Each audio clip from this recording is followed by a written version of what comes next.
Let's look at the kingdom Chromista. The kingdom Chromista is interesting, as everything in the kingdom Chromista has a straminopolous type flagellum. When we think of a flagellum, normally we think of something that trails behind a cell and gets moved around in a whiplash format, and as it does that, it causes the cell to move forward. When we look at a straminopolous type flagella, what we see is an anterior type flagella that has little barbs on it. And basically this is out in front of the cell. It wiggles, and as it wiggles, it pulls the cell forward. Sometimes organisms may have both, the whiplash type flagella in the back or the straminopolous type flagella in the front. These allow for movement going in the direction of the straminopolous type flagella. There are some of these that are in the Chromista that are very important as well. They all have this straminopolous type flagellum. They can be filamentous or they can be colonial. They can be unicellular. They have a cell wall that is made up of cellulose, which means all of a sudden we go, wait a second, are these fungi? They are considered to be one of the precursors of fungi, but they don't have the proper type of cell wall in order to be classified in the kingdom fungi. They are either marine or aquatic in nature. They need a moist environment. Some of them do live on land, but when they live on land, they do have a very moist environment to go along with it. In it, we find the Labyrinthulomycota, which are a specialized type of plant pathogen. What they do is they have tunnels, kind of like mycelium, that grows through the plant itself, and the cells actually travel through these little tunnels. That's a very small group of fungi. We have the Hyphochytridiomycota, the Oomycota. These are a little bit different in that they are either unicellular or they are multicellular, producing a hyphae. In the Oomycota, they also produce an oospore, which is basically an egg-type spore, and it is fertilized in a special manner. We'll take a look at that. Within the Oomycota, we have the Peronospirales, and some of these are very important plant pathogens. We have the Pithiales.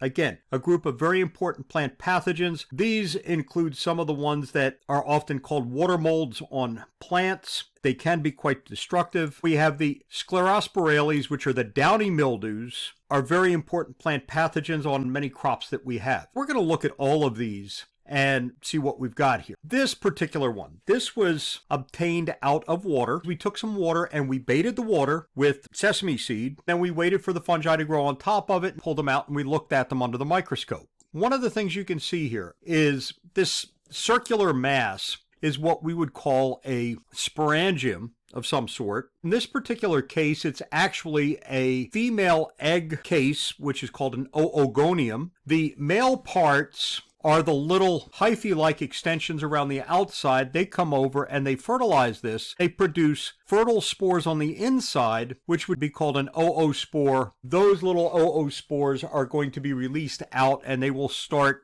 a new colony. This shows you the same sort of thing, and in this case you can see the little hyphae-like extension coming up, touching the top of the oogonium. As they do that, they would transfer gametes so that you get fertilization. This is just a larger view of the same sort of thing. These were quite prevalent in the water that we baited. When you find these, some of these produce absolutely devastating diseases. This is potato, and on the potato you can see that the potatoes are not doing good. This is due to Phytophthora infestans, which is a very nasty disease. You can see the little inset with the stem where the entire stem is being degraded. It's killing off the leaf that's coming out of it. It's also destroying the stem. Phytophthora infestans can kill off a mature potato plant in a matter of hours. This is what a potato looks like when you get it on it. It's rather nasty looking, and on some of these, they produce sporangia. Normally a sporangium is going to produce spores on the inside. In this particular case, it shows you the zoospores on the inside, called zoospores because they swim around. One of the videos we have shows you the zoospores on these swimming around. Depending on the temperature and depending on the humidity, some of these sporangia can actually function as a conidium, which means that it can germinate directly without going through the zoospore phase. When it does that, it can be much more devastating. This shows you Lithium on grass. You can see what they're calling the oospores down here. You've got the little hyphae that come around the outside, which cause the fertilization of these. Some of the different ones we have in this particular case,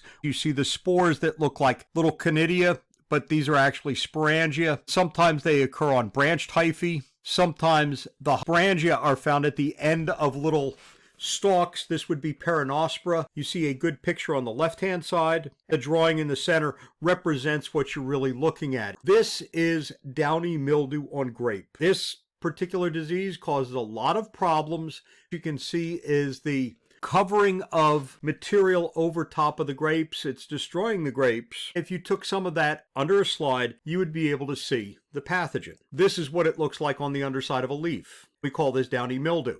This is what it would look like on a leaf of a cucurbit. You can see how this is kind of what we would call an angular leaf spot. You've got little areas that are angular. This type of pathogen does not go over the veins that you find in the leaf itself. So when we look at the Chromista, a lot of very interesting plant pathogens, a lot of very varied materials, what they do and the way they're found, but they are of tremendous interest to us in plant pathology.